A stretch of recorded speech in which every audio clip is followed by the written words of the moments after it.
Au chapitre 8 de la lettre aux Hébreux, le Seigneur Jésus-Christ nous est présenté comme le souverain sacrificateur du tabernacle céleste. Le tabernacle terrestre fut dressé par Moïse.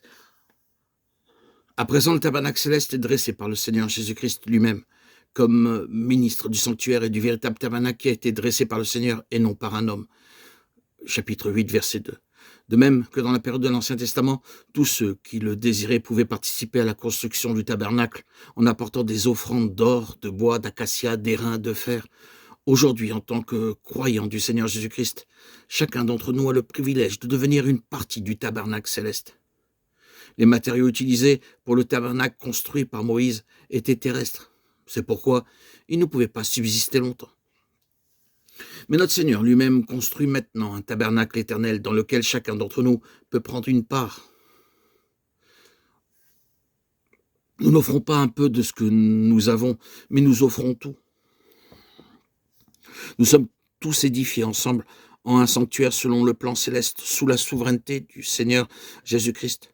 Le tabernacle précédent n'était qu'une ombre du vrai tabernacle céleste, suivant l'avertissement donné par Dieu à Moïse, lesquels célèbrent un culte, image et ombre des choses célestes, selon que Moïse en fut divinement averti lorsqu'il allait construire le tabernacle.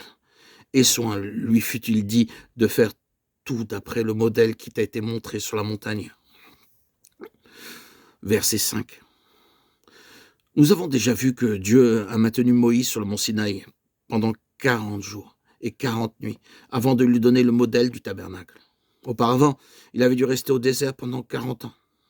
Durant cette période, il a été complètement dépouillé de sa propre sagesse. Après cela, Dieu lui a donné le modèle. Il a dû mettre à exécution toutes ses instructions, sans y rien changer. Bien que tout ce modèle fût donné par Dieu lui-même, cependant, ce n'était qu'une ombre.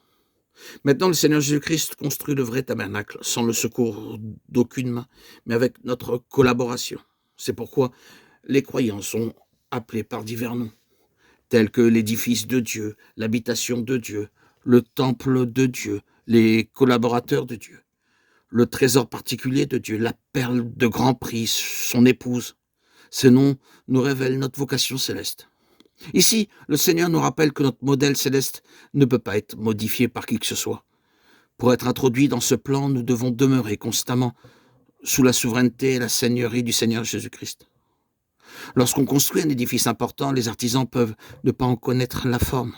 L'architecte, lui, la connaît, et c'est lui qui dirige les ouvriers jour après jour. Il connaît le matériau à employer, la façon de construire et le nombre d'ouvriers nécessaires. Les contremaîtres, charpentiers, maçons et autres reçoivent les directives de l'architecture et les exécutent. De même, le Seigneur veut faire de nous ses collaborateurs.